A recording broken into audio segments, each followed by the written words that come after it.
afternoon, traders. Welcome back to Boom and Crash Daily Channel, but our GFS channel. You must appreciate the subscribers to the channel. You guys are the best, and you will ever remain the best. And if you are new to the channel, don't hesitate to subscribe to the channel. Turn on the post notification bell for you not to miss out on a video regarding trade tips, trade tricks, trading analysis. First of all, shout out to Tari. This video is actually for you and for those that are actually interested in the topic of this very video. So, I actually got a message from him.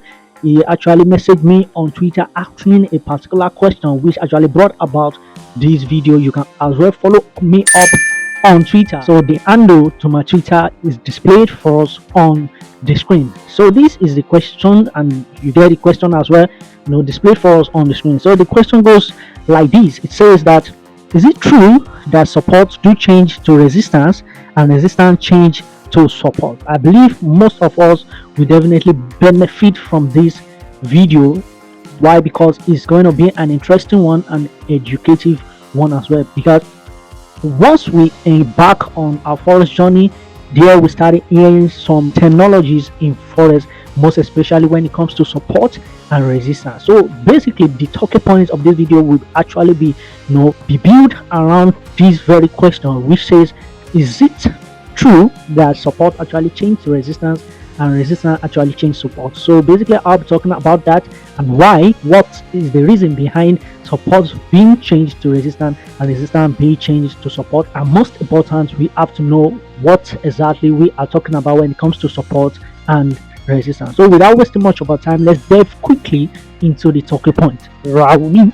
It is actually true that the resistance can actually change to support, and support as well can change to resistance. So as we all know, price actually move in two basic waves in the market. And what are these waves? We actually talking about the impulsive wave and the correctional wave. So quickly we are going to be looking at a certain illustration whereby we get a resistance turning into support and support turning into resistance. And what is the main reason behind this is basically when there's breach in every resistance, that particular resistance will turn into support, and when there's breach in support, that support will actually turn into resistance. And we have to know what are the functions of these two terminologies. And when we talk about the support, we are actually talking about areas whereby we look for buys, and when we talk about resistance, we are actually talking about areas where we look for sell. So there is a situation whereby that area whereby we look for sell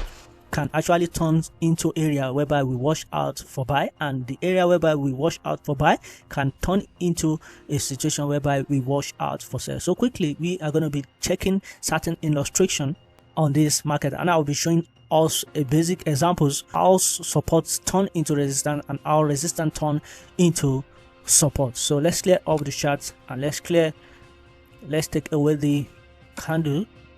So we have the market moving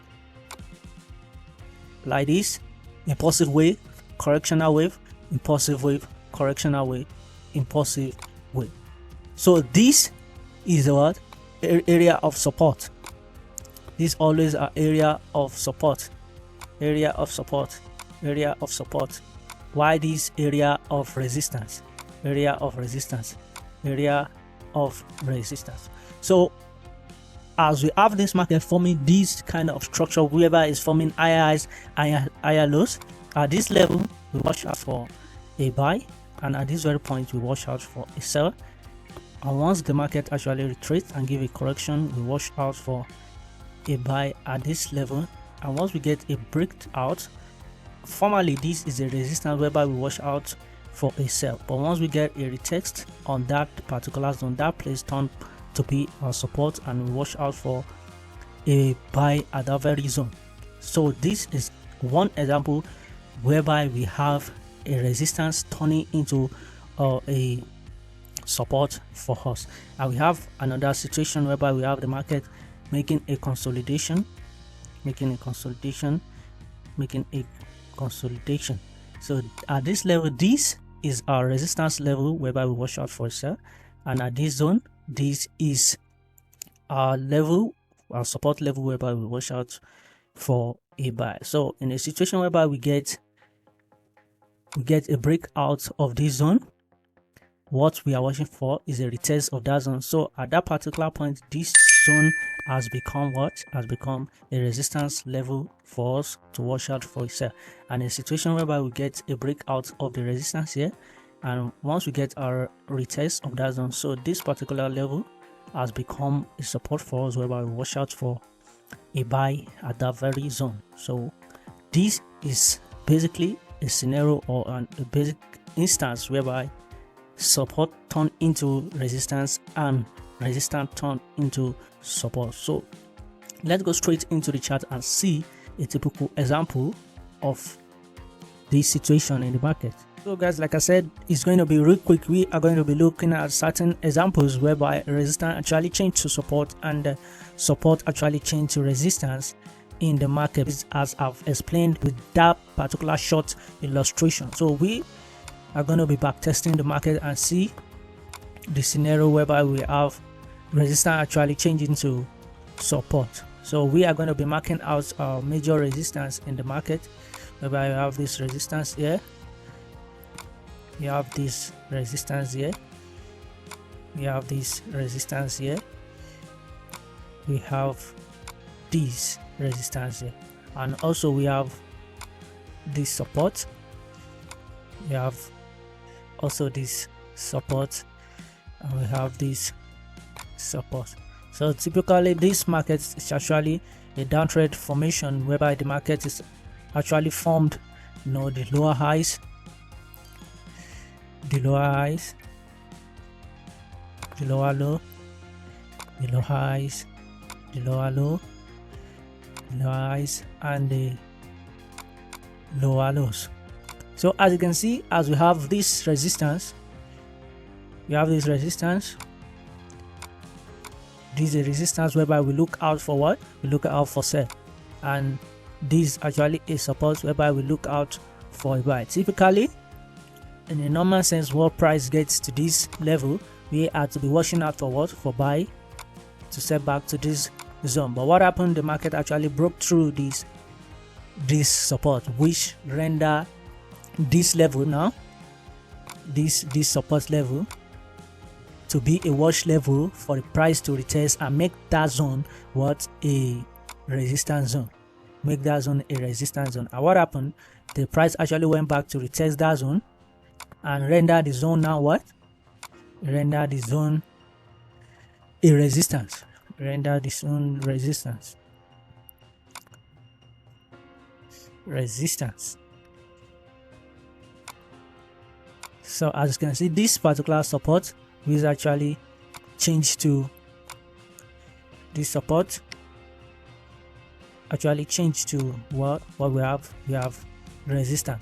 This support changed to resistance. So this is actually an example of support changing to resistance.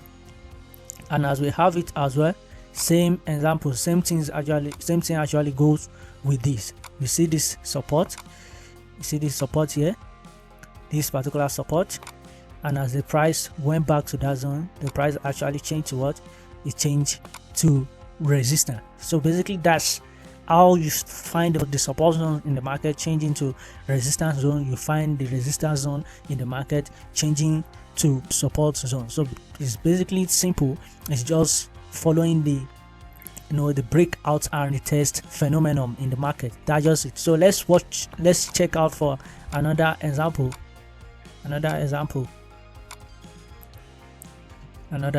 As you can see, this market here, this market was actually consolidating here, whereby we have the major resistance and we have the major support zone. We have this major resistance and we have this major support zone. As you can see, price moving in a rectangular form consolidation, which I've explained in the illustration for us, as you can see, and eventually the market eat up this particular zone, went up, the market actually broke out, and what next? We got a retest. And what next? We got that retest on this zone, and what? Boom, the market started selling. So we got our support changing to what? To resistance. So let's find an example whereby the resistance actually change to support quickly. So it's important for us to know that this change happen in downtrend structures and uptrend structure. In a situation whereby you have the downtrend structure, you see support changing to resistance. In a situation whereby you are uptrend structure, you see the resistance change to support, whereby you see the price forming higher highs and higher low. You see the price actually forming higher highs, higher low, higher highs, forming higher lows, higher highs, higher lows, higher highs, higher lows, higher highs, higher lows, and higher high. So we have the zone. You have the zone to be a resistance. You have the zone to be a resistance as well. You have the zone to be a support. We have the zone to be a support. So what happened? Quickly, what happened? We see a breakout of the zone, and what happened? We got a retest on that zone. So basically, the resistance we have here is actually being breached. This resistance is actually being breached and turning that zone to what? To a support level, whereby you watch out for your what? For your buy. So following up this change of resistance to support and change of support to resistance, you have to be very patient and watch out for the price reactions on this zone. And once you get that candlestick confirmation or that confirmation that yes, we have the breakout in place, then you go for the the change, which is what the resistance now changing to support. Then you go for it and take your trade. But you have to be patient when watching out for this scenario happening in the market. So I'll be creating another video for us to be able to mark out our support zones and resistance zone, basically with the use of the psychological levels in the market. It will help us easily to be able to map out our support and resistance. I'll be doing that in another video. Basically, this is what you need to know when it comes to support changing to resistance and resistance changing to support. That's it, guys. If you actually gain value from this video, do well to like the video, and you can do well to message me and comment whatever you want us to talk about in the comment section, and definitely I'm going to be bringing that to us on this channel. You know the drill. A must to appreciate the subscribers to the channel. You guys are the best, and you will ever remain the best. And if you are new to the channel, don't hesitate to click that red button, subscribe to the channel, and turn on the post notification bell for you not to miss out on a video regarding trade tips, trade tricks, trading analysis that will be shared with us on this channel. I will say that until next time I come away. Bye.